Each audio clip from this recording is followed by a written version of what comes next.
आज से 15 साल पहले हीरो ग्रुप ने होंडा से अलग होकर आगे का सफर अकेले ही तय करने का फैसला किया। लेकिन अब सवाल यह है कि जिस होंडा की टेक्नोलॉजी ने उन्हें दुनिया की नंबर 1 टू व्हीलर कंपनी बनने का मौका दिया, क्या उनसे अलग होने का फैसला आज हीरो मोटोकॉर्प पर भारी पड़ने लगा। जिस स्प्लेंडर, पैशन और HF डीलक्स जैसी बाइक्स के दम पर हीरो ने सालों तक इंडियन टू व्हीलर मार्केट पर राज किया, आज उन्हीं बाइक्स के BS6 मॉडल से लोग परेशान क्यों हैं। जिस कंपनी की 12 करोड़ मोटरसाइकिल्स रोड पर हों, जिनकी 2 वर्ल्ड क्लास R&D सेंटर्स हों और जो हार्ले डेविडसन जैसी प्रीमियम बाइक को प्रोड्यूस करती हो, वो company Indian two wheeler market में अपने गिरते मार्केट शेयर को रोकने में नाकाम क्यों हो रही है। कभी हीरो होंडा की साझेदारी ने 55% मार्केट पर कब्जा जमा रखा था और अलग होने के बाद भी हीरो के पास 45% का मार्केट शेयर था। लेकिन आज की स्थिति हैरान करने वाली है। गिरते market share, negative sentiments, premium segment में कमजोर पकड़ और EV की रेस में पिछड़ने की वजह से हीरो मोटो के लिए नंबर 1 पोजीशन को बरकरार रखना बेहद मुश्किल हो गया है। लेकिन दोस्तों, क्या आपने सोचा है कि हीरो साइकिल्स, जिसने कभी हीरो मोटोकॉर्प की नींव रखी थी, आज किस मुकाम पर है? या फिर हीरो इलेक्ट्रिक, जो ओला से भी पहले EV सेगमेंट में थी, अब कैसी हालत में है? और हाँ, इनकी हीरो मोटर्स, जो आज ऑटोमोटिव पार्ट्स की एक बड़ी कंपनी है, वो क्या कर रही है? कंफ्यूज मत होइए। हीरो साइकिल्स, हीरो इलेक्ट्रिक और हीरो मोटर्स, इन तीनों कंपनीज का हीरो मोटोकॉर्प से कोई रिलेशन नहीं है। आज की वीडियो में हम इन सारे कंफ्यूजन को दूर करते हुए हीरो की शुरुआत से लेकर होंडा से अलग होने की कहानी, उनके फैमिली डिवीजन और करंट सिचुएशन को डिटेल में जानने वाले हैं। हीरो की कहानी शुरू होती है आजादी से पहले साल 1944 में, जब पंजाब के कमालिया गांव में 4 भाई अपने पिता के साथ अनाज की ट्रेडिंग किया करते थे। देश में माहौल ठीक नहीं था और लोग अंग्रेजों के खिलाफ सड़कों पर उतर आए थे। उसी दौर में वो चारों भाई परिवार के साथ कमालिया छोड़कर अमृतसर आ गए और नए सिरे से जिंदगी शुरू करने की कोशिश करने लगे। चारों भाइयों के पास कोई डिग्री तो नहीं थी, लेकिन बिजनेस की अच्छी समझ थी। उन्हें लगा कि आजादी के बाद साइकिल के बिजनेस में अच्छा ग्रोथ देखने को मिलेगा, क्योंकि उस दौर में ज्यादातर साइकिल्स इंपोर्ट की जाती थी और महंगी होने की वजह से लोगों की पहुंच से दूर थी। हालांकि कुछ इंडियन साइकिल कंपनीज भी मौजूद थी, लेकिन उनकी क्वालिटी विदेशी ब्रांड्स के मुकाबले कहीं भी नहीं टिकती थी। ऐसे में एक सस्ती और मजबूत साइकिल बनाने का बिजनेस उन्हें काफी फायदा पहुंचा सकता था। लेकिन उस वक्त उनके पास न तो इसकी टेक्नोलॉजी थी और न ही उनकी हैसियत इतनी थी कि वे साइकिल बनाने की फैक्ट्री शुरू कर पाते। फिर सबने मिलकर फैसला किया कि साइकिल ना सही, वो साइकिल के पार्ट्स बनाएंगे, जिसके लिए बिजनेस लाने की जिम्मेदारी बृजमोहन लाल मुंजाल को दी गई, जबकि बाकी 3 भाई दयानंद, सत्यानंद और ओम प्रकाश मुंजाल पार्ट्स के प्रोडक्शन और डिलीवरी का काम संभाल लिए। लोकल सप्लायर्स और कारीगरों की मदद से उन्होंने पार्ट्स की सप्लाई शुरू की और जब कुछ पैसे इकट्ठे हो गए तो घर के पीछे ही भट्टी लगाकर कुछ कारीगरों को काम पर रख लिए। उसी दौरान OP मुंजाल को पता चला कि उनके एक सप्लायर दोस्त, जो उनको साइकिल की सीट्स प्रोवाइड करते थे, हमेशा के लिए पाकिस्तान शिफ्ट होने वाले हैं। तो उनसे मिलकर ओम प्रकाश जी ने पूछा कि क्या मैं आपके ब्रांड का नाम इस्तेमाल कर सकता हूं? वे तुरंत राजी हो गए। और जानते हैं दोस्तों, वो नाम क्या था? वो नाम था हीरो। और यहीं से शुरुआत हुई हीरो ग्रुप के विशाल बिजनेस एम्पायर की। साल आया 1954। एक डीलर के जरिए हीरो को एटलस साइकिल्स के फॉर्क बनाने का ऑर्डर मिला। मुंजाल ब्रदर्स ने पेपर पर फॉर्क का डिजाइन बनाया और उसे तैयार करके ऑर्डर को डिलीवर कर दिया। लेकिन फॉर्क के टूटने की इतनी कंप्लेंट्स आई कि डीलर ने सारा माल ही वापस कर दिया। लेकिन मुंजाल ब्रदर्स हिम्मत नहीं हारे, डिजाइन पर फिर से काम किए और उससे मजबूत फॉर्क तैयार करके डीलर को फिर से सप्लाई की। इस बार कमाल हो गया। फॉर्क की क्वालिटी इतनी अच्छी थी कि उन्हें साइकिल के हैंडल्स, मडगार्ड और बाकी बचे पार्ट्स के भी ऑर्डर्स मिलने लगे। मुंजाल ब्रदर्स वो मुकाम हासिल कर चुके थे जहां वे खुद साइकिल बनाने के बारे में सोच सकते थे। फिर साल 1956 में लुधियाना की फैक्ट्री से रीजेंट कंपनी के रिम और डनलप के टायर ट्यूब के साथ पहली हीरो साइकिल मार्केट में लॉन्च कर दी गई। ये दिखने में इंपोर्टेड साइकिल्स जैसी अच्छी तो नहीं थी, लेकिन मजबूती में उनसे कई गुना बेहतर और चलाने में आरामदायक थी। किसान, दूध वाले, मजदूर और नौकरी पेशा लोगों के लिए हीरो साइकिल्स एक सहारा बनने लगी। हालांकि शुरुआत में सिर्फ 600 साइकिल्स का ही प्रोडक्शन होता था। फिर बैंक से 50,000 का लोन लेकर धीरे धीरे प्रोडक्शन को बढ़ाया गया। लेकिन उसी बीच 1968 में सबसे बड़े भाई दयानंद जी की डेथ हो गई, पर ग्रोथ की रफ्तार को बाकी भाइयों ने कम नहीं होने दिया और 1986 आते आते हीरो दुनिया का सबसे बड़ा साइकिल प्रोड्यूसर बन गया। लेकिन साइकिल के अलावा दूसरी तरफ स्कूटर्स और मोपेड भी काफी पॉपुलर हो रहे थे। पहले तो हीरो ने फ्रेंच कंपनी प्यूजो के साथ कोलैबोरेशन की कोशिश की, लेकिन जब बात नहीं बनी तो 1978 में उन्होंने हीरो मैजेस्टिक के नाम से 49cc का मोपेड भी लॉन्च कर दिया। हीरो के 2 मॉडल्स पेसर एंड पैंथर को लोगों ने इतना पसंद किया कि कुछ ही समय में 35% से भी ज्यादा मोपेड मार्केट पर हीरो का कब्जा हो गया। इस जबरदस्त रिस्पॉन्स से हीरो और मोटिवेट हुआ और जल्द ही एक ऑस्ट्रियन कंपनी के साथ कोलैबोरेशन में हीरो पुच को मार्केट में उतार दिया, जिसे खास तौर पर प्रीमियम कस्टमर्स को ध्यान में रखकर बनाया गया था। अब हीरो ग्रुप साइकिल और मोपेड सेगमेंट का किंग बन चुका था। मुंजाल ब्रदर्स के पास किताबी ज्ञान तो नहीं था, लेकिन जिस तरीके से उन्होंने बिजनेस को एक्सपेंड किया, उससे काफी कुछ सीखा जा सकता है। वो इंडिया के हर हिस्से में गए ताकि एक मजबूत डीलर नेटवर्क स्टैब्लिश किया जा सके। साथ ही बृजमोहन लाल मुंजाल की पर्सनैलिटी ऐसी थी कि लोग हीरो से बतौर डीलर या सप्लायर नहीं, बल्कि एक परिवार की तरह जुड़ते थे। प्रोडक्टिविटी बढ़ाने के लिए उन्होंने अपने लोगों को ही फैक्ट्री के आसपास साइकिल और मोपेड के पार्ट्स बनाने के लिए राजी किया और इसके अलावा उन्होंने दुनिया की बेहतरीन प्रैक्टिसेस को भी अडॉप्ट किया। इसमें सबसे खास था टोयोटा का जस्ट इन टाइम मॉडल, यानी कि जितनी डिमांड होती उतने ही साइकिल या मोपेड के पार्ट्स मंगाए जाते और फैक्ट्री में असेंबल करके तुरंत डीलर्स को भेज दिए जाते। इससे स्पेस और इन्वेंट्री मैनेजमेंट का झंझट ही खत्म हो गया। सब कुछ ठीक चल रहा था, लेकिन 1980 के दशक में स्कूटर्स और मोपेड्स की पॉपुलैरिटी धीरे धीरे घटने लगी। लोग अब ज्यादा किफायती और बेहतर माइलेज वाली 100cc कम्यूटर बाइक्स की तरफ अट्रैक्ट हो रहे थे। उसी दौरान जापानी कंपनी होंडा ने इंडिया में JV के लिए इंटरेस्ट दिखाया।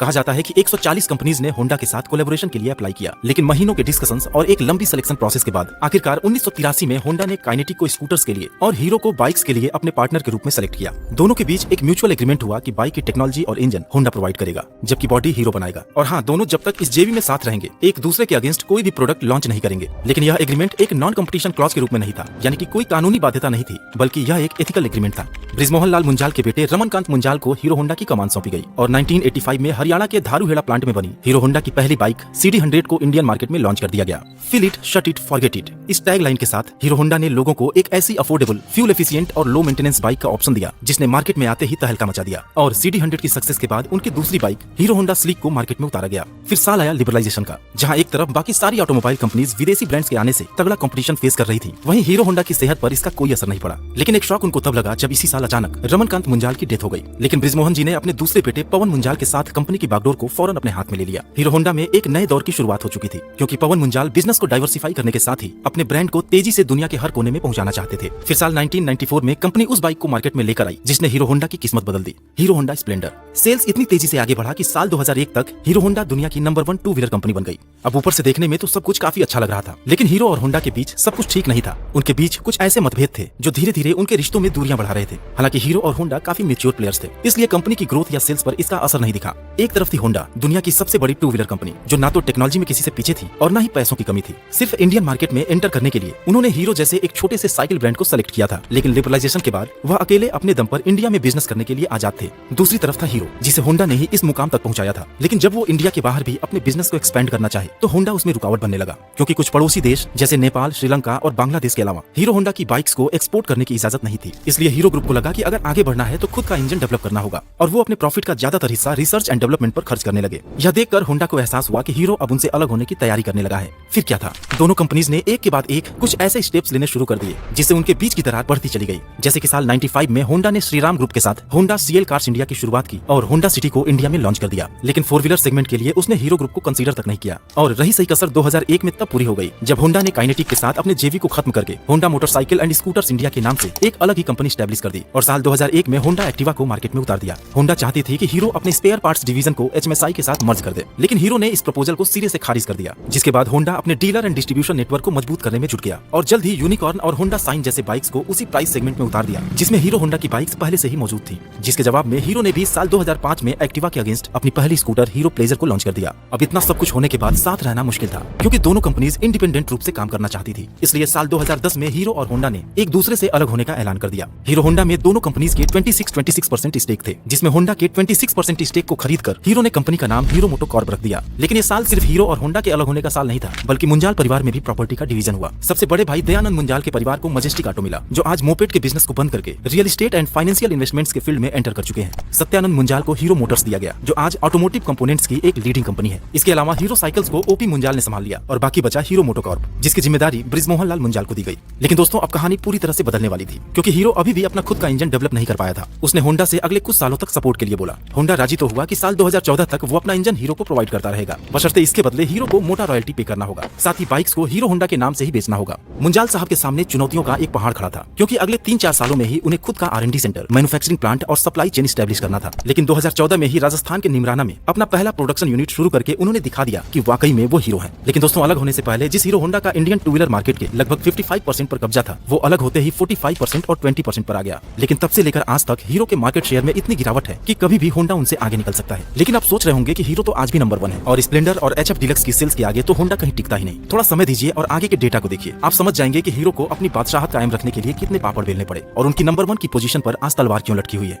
दरअसल डिवीजन के बाद हीरो का पूरा फोकस अपने 100cc कम्यूटर सेगमेंट पर था, क्योंकि स्प्लेंडर और पैशन जैसे पॉपुलर ब्रांड तो उनके पास थे, लेकिन होंडा के रिलायबल और रिफाइंड इंजन को रिप्लेस कर पाना बहुत ही मुश्किल काम था। साथ ही मार्केट ट्रेंड में भी थोड़ा बदलाव देखने को मिला, जब शहरों में लोगों का झुकाव 150-180cc परफॉर्मेंस बाइक्स की तरफ होने लगा, जिसका फायदा उठाया बजाज, TVS और होंडा ने। हालांकि गांव और छोटे कस्बों में हीरो का दबदबा बरकरार रहा। दूसरी तरफ अगर हम स्कूटर्स की बात करें तो होंडा ने साल 2001 में एक्टिवा को लॉन्च कर इंडियन स्कूटर मार्केट में एक नया ट्रेंड सेट कर दिया था और कस्टमर डिमांड के हिसाब से लगातार अपग्रेड करके ऐसी ब्रांड वैल्यू क्रिएट की कि आज भी इंडियन स्कूटर्स के 50% मार्केट पर एक्टिवा का ही दबदबा है। इसके बाद TVS जुपिटर और एंटॉर्क जैसे स्कूटर्स ने भी अच्छा परफॉर्म किया, लेकिन हीरो मोटो इस सेगमेंट में भी कुछ कमाल नहीं कर पाई। हीरो प्लेजर को थोड़ी बहुत सक्सेस मिली, लेकिन उसके बाद मेस्ट्रो, डेस्टिनी और जूम जैसे स्कूटर्स भी उनका मार्केट शेयर 15-20% से ऊपर नहीं ले जा सके। रही बात इलेक्ट्रिक स्कूटर्स की, तो उसमें भी हीरो मोटो काफी पीछे रह गया। साल 2022 में उसने वीडा के नाम से इलेक्ट्रिक स्कूटर्स लॉन्च किए थे, लेकिन तब तक ओला, एथर, बजाज और TVS मार्केट में अपनी पकड़ बना चुके थे। आप सोच रहे होंगे कि हीरो ने तो ऑप्टिमा, फोटॉन और हीरो फ्लैश के नाम से सबसे पहले अपने इलेक्ट्रिक स्कूटर्स लॉन्च किए थे। हाँ, हीरो इलेक्ट्रिक ने लॉन्च किए थे, लेकिन वो बृजमोहन लाल मुंजाल की हीरो मोटोकॉर्प से अलग है। दरअसल 2007 में सत्यानंद मुंजाल के बेटे नवीन मुंजाल ने हीरो इलेक्ट्रिक को एस्टैब्लिश किया था। उन्हें फर्स्ट मूवर होने का फायदा भी मिला और 2010 तक 60-70% मार्केट पर उनका ही राज था। लेकिन फैमिली डिवीजन के वक्त एक एग्रीमेंट हुआ था कि हीरो मोटो हीरो के नाम से इलेक्ट्रिक सेगमेंट में नहीं उतरेगा। लेकिन कुछ ऐसे इंसिडेंट हुए कि 2020 आते आते हीरो इलेक्ट्रिक मार्केट से लगभग गायब ही हो गया और इस सेगमेंट के पोटेंशियल को देखते हुए हीरो मोटो ने वीडा के नाम से अपने इलेक्ट्रिक स्कूटर को लॉन्च कर दिया। लेकिन इन सब के बावजूद हीरो को एक और बड़ा झटका लगा 2020 में, जब गवर्नमेंट ने BS6 एमिशन नॉर्म्स को लागू किया। बड़ी मेहनत से तो हीरो ने अपना इंजन डेवलप किया था, जिसमें फिर काम करने की जरूरत पड़ गई और उनकी जो i3S और एक्सेंस टेक्नोलॉजी लोगों का भरोसा जितना अभी शुरू ही की थी, उस पर भी काफी नेगेटिव असर पड़ा।